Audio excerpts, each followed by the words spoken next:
Welcome to the Pluto Lounge, where we just chill.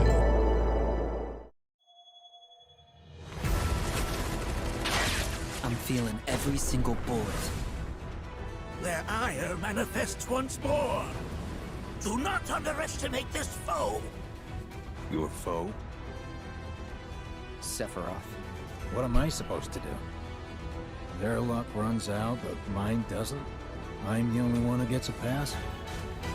Sometimes. Wait. I don't even know who I am. I forget things everyone else remembers just fine. And know things I've got no right knowing. Cloud, it's okay. You saved me before. Now it's my turn. Is it you, or is it the pooch? I'm just messing with you. That there is our man. When fate sets us a challenge, we must rise to meet it. Are you ready to rumble? Dude, it's hella Is there anything I big. can do for you? I want to help. Sid. We finally get our Sid. Oh man, Phoenix looks dope! Look at me, Barrett. Dane. You think I want Marlene to see what her father's become? Promise not to tell? When she wakes up, a scary man is gonna kill her. What? I won't say that it was fate. I won't say that it was death. Jesse. But if not, what could it be that drew you towards me? Could it be chance? Till the day that we meet again, we're away. The high winds. Missed that thing. I could say, but believe, know that you'll find me. Promise Who the hell is that? we won't ever leave. Please, I'm begging you. Lend me your strength. Okay.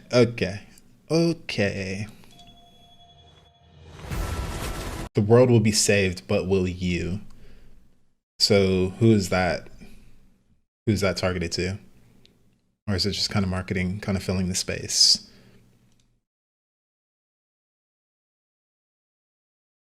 Okay, we know all this. That's the typical story of Final Fantasy VII, where we go find Red's father's statue. Then we got Vincent. Vincent looks Your dope. foe? So I wonder how much they're going to play onto Chaos in this game, because that is a big thing, but it's his level 4 summon. So maybe we won't see that this game. Maybe we won't see that till the next. But what is going on with this reg? And in the chair. All right, I'm not going to hate that. And then we What am got I supposed Biggs. to do? Their luck runs out, but mine doesn't? I'm the only one who gets a pass? So now this feels like it's tying into the multiple timelines, because at the end we did see Biggs alive. Well, like we assumed he was alive because we saw him in bed with his injuries taped up. However, you know, we also saw Wedge alive. And then Jessie, we're just assuming she's going to be alive. So this plays more into the theory of the multiple timelines, because yeah, in that we saw that trailer with all of the, you know, Barrett, Tifa, Aerith, all of them dead. So for him to have this that has Barrett crossed out, Tifa crossed out, and even Wedge crossed out, he thinks he's the only survivor. So this makes me think timeline 2, and then Biggs will be Zack's first companion. Because honestly, what I'm thinking, what they're going to do is timeline 2 will be a whole new spin-off with Zack as the main character. And yeah, he'll be forming his new team. Mine doesn't? I'm the only one who gets a pass? Sometimes. I don't even know who I am. I forget things everyone else remembers just fine. And know things I've got no right knowing. Cloud, it's okay. You saved me before. Now it's my turn. Sorry. Is it you, Okay, so with what they're saying there, that ties into like when Cloud and Tifa fall into the life stream, and then Tifa repairs Cloud's memory. But then maybe a little bit different because the way Cloud talks about his memory like that. I don't know, seems like they may play it out differently a bit. I mean, that's kind of Final Fantasy Remake, what they've been doing. Hitting the same beats, but differently.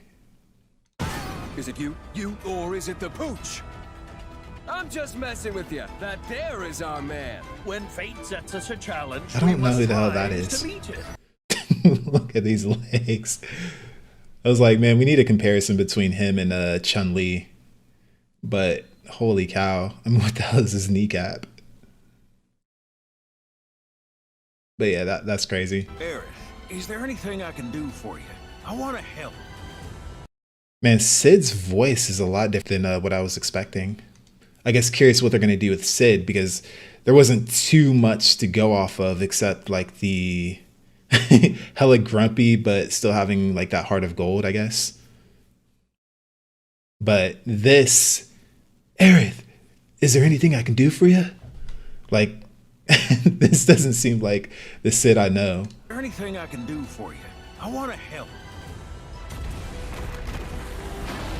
Man, Titan looks dope. And of course we got Phoenix.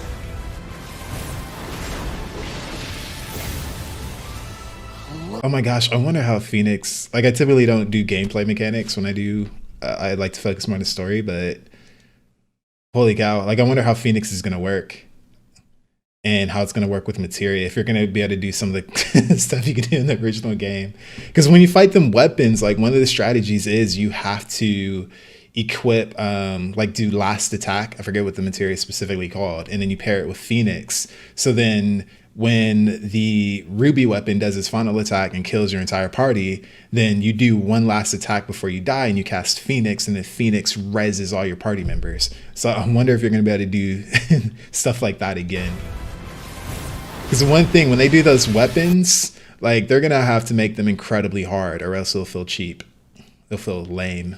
But yeah, those weapons were cool because you really had to mess around with your materia in creative ways to, you know, defeat them. But yeah, this looks pretty sick. One of the comments, I don't know which one, was one of them. Look at me, Barrett. You think I want Marlene to see what her father's become? Promise not to tell? Okay, now this one is curious. When she wakes up, a scary man is gonna kill her. Okay, so when who wakes up, who's a scary man? Okay, so if we know Aerith gave Marlene the memories. Scary man is gonna kill her.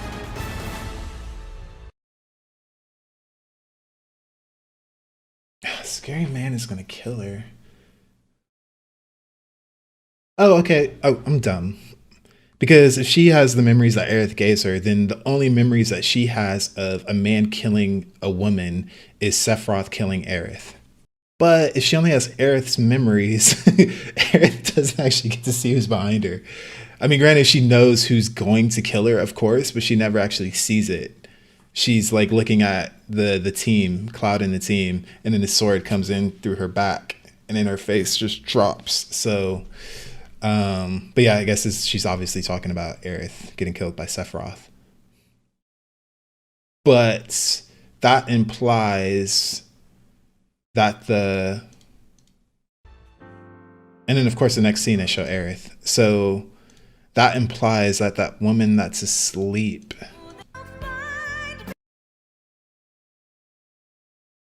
So I guess this is Aerith? Is it? Oh my gosh. The necklace is the giveaway. Yeah, this is Aerith. But then why is this so low res then? Because like, if you look at this, it's incredibly low res. Compare that to Zack's turtleneck. And then looking at the details there, but then you look at this and it looks incredibly low res. Like this looks like PS2 era. And then even the geometry is like very low poly. Like Aerith is a big main character. So typically like in a game, like your main characters will have a higher poly limit and texture limit than like side characters. So then if she's here too, I don't know, her hair just looks different. Like Zack, how did he get her body? Because we saw Shinra taking away the bodies. So does Zack, the first thing he does is attack them and get the bodies back? And if she's actually still alive, then like Shinra's just not gonna easily let them have her. But granted, Zack at this point is incredibly strong. I guess, yeah, it would take a lot for Shinra to be able to stop him. And I mean, they're probably on their back legs right now because our main party just went ham. I don't know, this just doesn't look like Aerith to me for some reason. All right, so of course, this is the play. Oh my gosh. Yuffie looks so dope here. Because, yeah, Yuffie... Because, I mean, I liked her in the original. I know a lot of people hate her. But after playing her DLC, she's become, like, one of my favorites. Like, Tifa was always my favorite. And even in the remake, they did a fantastic job with her. And she's an awesome character. But Yuffie is just... She's kind of, like, becoming my favorite. But, like, my gosh, how interesting this outfit is. It's like she stands out. She almost makes it so that these two just blend into the background. Like you barely even notice them because like she looks so dope here. The expression and then like the hair, like the jewelry going on here, this outfit, and then the color scheme, like that contrast. It just looks fantastic. How come Yuffie's the only one that gets to play dress up? Yeah. Well, I guess the other girls got their fun in the first game.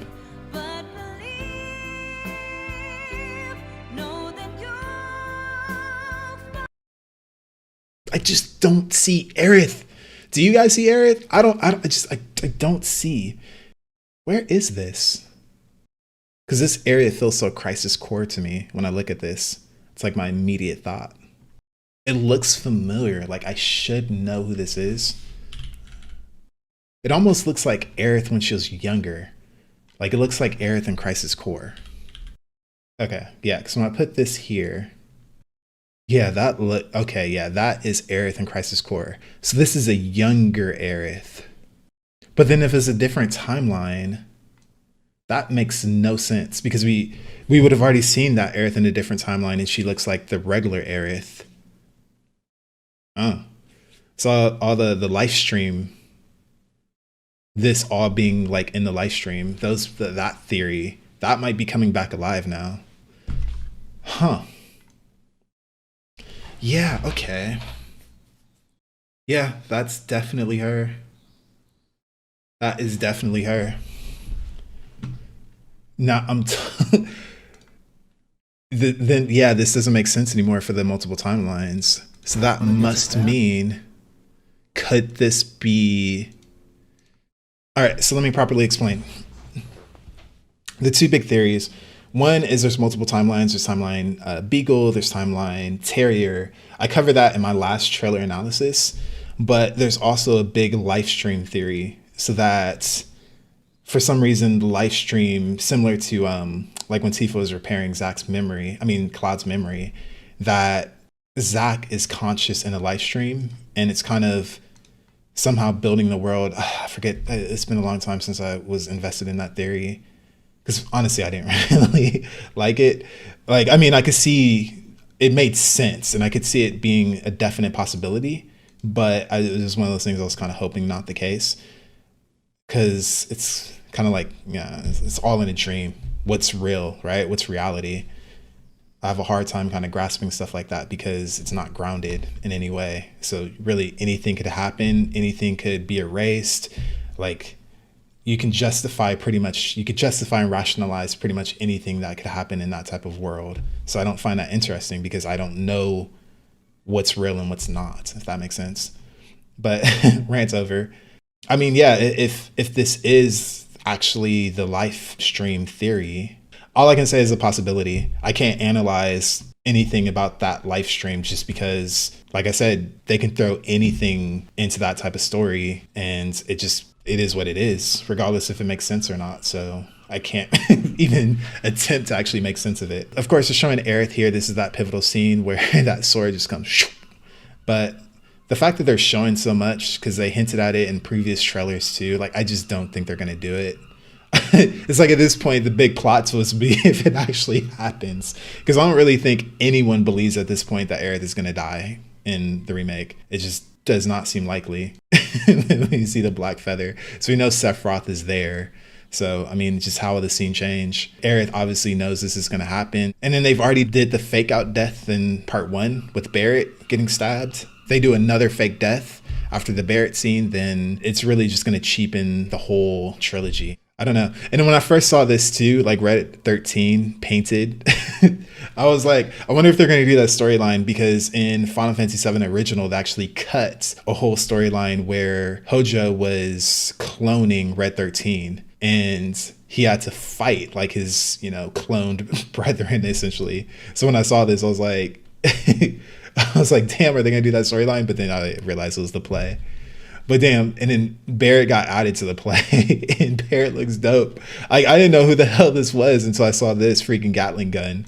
But like, this costume looks freaking dope. But yeah, I think we hit everything.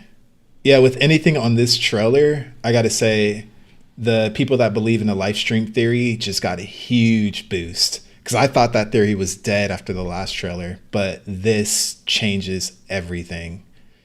Because now if the live stream theory is alive, we can interpret this as being all 4 of these people lived, so they're not in the live stream. And Biggs was the only one that actually died, so he is in the live stream with Zack. That's the only way I can make sense of this at the moment. So I'll be curious to hear any comments of any cool theories that you guys might have. Whose blood is he smearing over these? Did he use his own blood to cross out his old companions? That'd be kind of weird. Look how big this dude is. Look at his hand compared to Cloud's. Like, Cloud looks hella feminine. Like, standing next to him, like, Cloud looks very feminine. This was supposed to be a woman. I would believe it in this photo. Like, it's crazy.